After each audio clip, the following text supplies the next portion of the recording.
Someone asks you for a favor. Your stomach drops. You don't want to say yes. You're already exhausted. You have your own things. Every part of you wants to say no. But something else takes over, and you say yes. Again. And the moment they leave, the resentment arrives.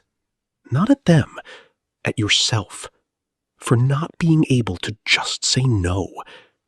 If that's you, this isn't a character flaw. It's a survival pattern your nervous system learned, and it's been quietly destroying your mental health.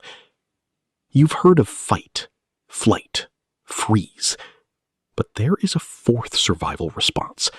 Almost nobody talks about it. It's called the Fawn response, identified by psychologist Pete Walker. Fawning is what your nervous system does when it decides that the safest way to survive a threat is to make it happy. If I stay agreeable, I reduce the risk of conflict. If I stay useful, I reduce the risk of rejection. If I manage their feelings, I reduce the risk of abandonment. That is not kindness. That is a risk calculation. And when it developed in you, it worked. In an environment where saying no felt dangerous, a volatile parent, conditional love, early criticism, fawning kept you safe. It was intelligent adaptation. Your nervous system was doing its job perfectly. The problem is, the nervous system doesn't automatically update. You grew up. You left. But your nervous system is still running the old software. Every time someone is slightly displeased, your system floods with anxiety. Every time you consider saying no, your body physically recoils. Not because you're weak, because your nervous system learned disagreement is dangerous, and it never got the memo that you're safe now. And here is where it gets insidious. Fawning doesn't look like a problem. It looks like a virtue. There is a version of kindness that gives from overflow, and a version that gives from emptiness, hoping that giving enough will make you feel worthy of staying. People-pleasing is always the second one. Every time you say yes when you mean no, your brain registers the conflict, and it treats that mismatch as a mild threat, which triggers a small cortisol response. One small response, your body handles it fine. But if you're a chronic people pleaser, you're doing this dozens of times a day. Every misaligned yes, every suppressed need. Every time you manage their feelings instead of your own, the pulses accumulate into chronic elevation. Research from Harvard Medical School confirms this. Chronic cortisol elevation contributes to high blood pressure, disrupted sleep, weakened immunity, and brain changes that increase anxiety and depression. fMRI studies show something even more specific. Prolonged chronic stress increases amygdala reactivity by 30%. What does that mean in practice? You become more anxious, more sensitive to criticism, more hypervigilant about other people's moods, more triggered by the thought of disappointing someone. The behavior you developed to manage anxiety is neurologically creating more of it. And then there's the identity dimension. This one is the quietest and the most destructive. When you spend years curating yourself around others' needs, you lose contact with your own. Your opinions get softer.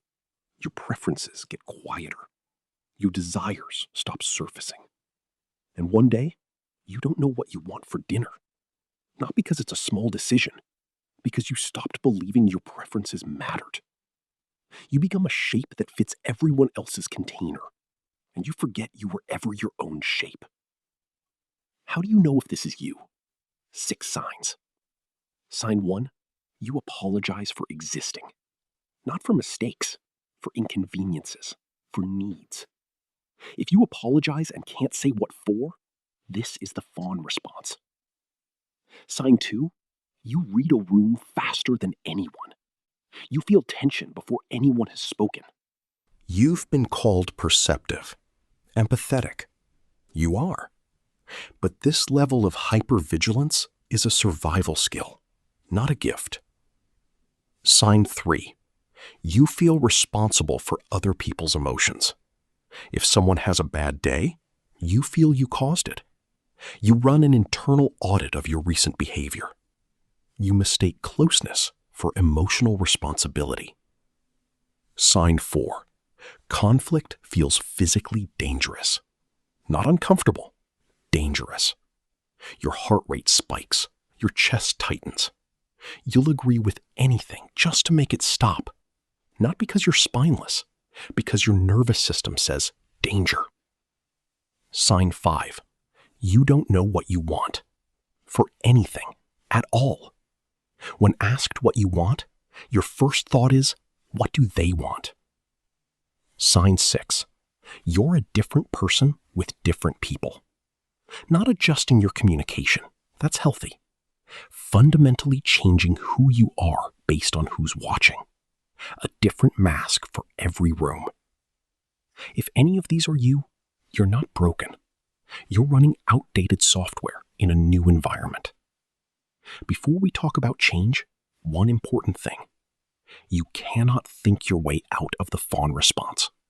It lives in the nervous system, not the mind. Telling yourself to just say no is the wrong tool. Change happens at the level of the nervous system. Slowly, consistently, not overnight. 4 practices. Each one works at the right level. Practice 1. Pause before answering. Not indefinitely, even 2 or 3 seconds. Long enough for your prefrontal cortex to come online. Let me check and come back to you. That is a complete sentence. No explanation needed. In that pause, ask yourself one question. If their reaction didn't matter, what would I do? That answer is your real preference. Practice 2. Let small disappointments happen. The fawn response survives because it gets no evidence. No evidence that disappointment is survivable. So, let a small disappointment happen.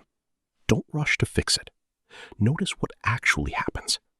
Usually, nothing catastrophic. Each tolerated disappointment builds a new neural pathway. Start low stakes. Decline something minor.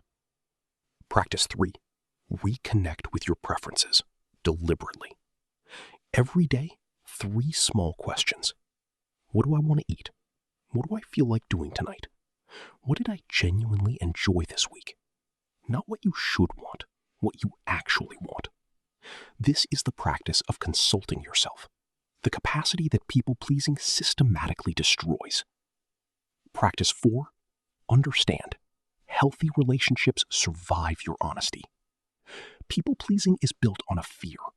If people know the real me, they'll leave. But relationships that only work when you have no needs are not relationships. They are transactions. You deserve relationships where your honesty is the foundation. The people who stay when you start being honest, those are your actual relationships, worth more than the approval of everyone who needed you to have no needs. Let's go back to that moment. The stomach drop, the internal no. Now you know what that is. That's not weakness. That's a nervous system that learned to survive. You are allowed to have needs. You are allowed to be inconvenient. You are allowed to say no without explaining it. Healing this isn't about becoming less caring. It's about caring from a place where you're also included, where your yes means something because your no is also real. That version of you exists. It's just been waiting. And every time you pause before answering, it gets a little closer. You're not starting over.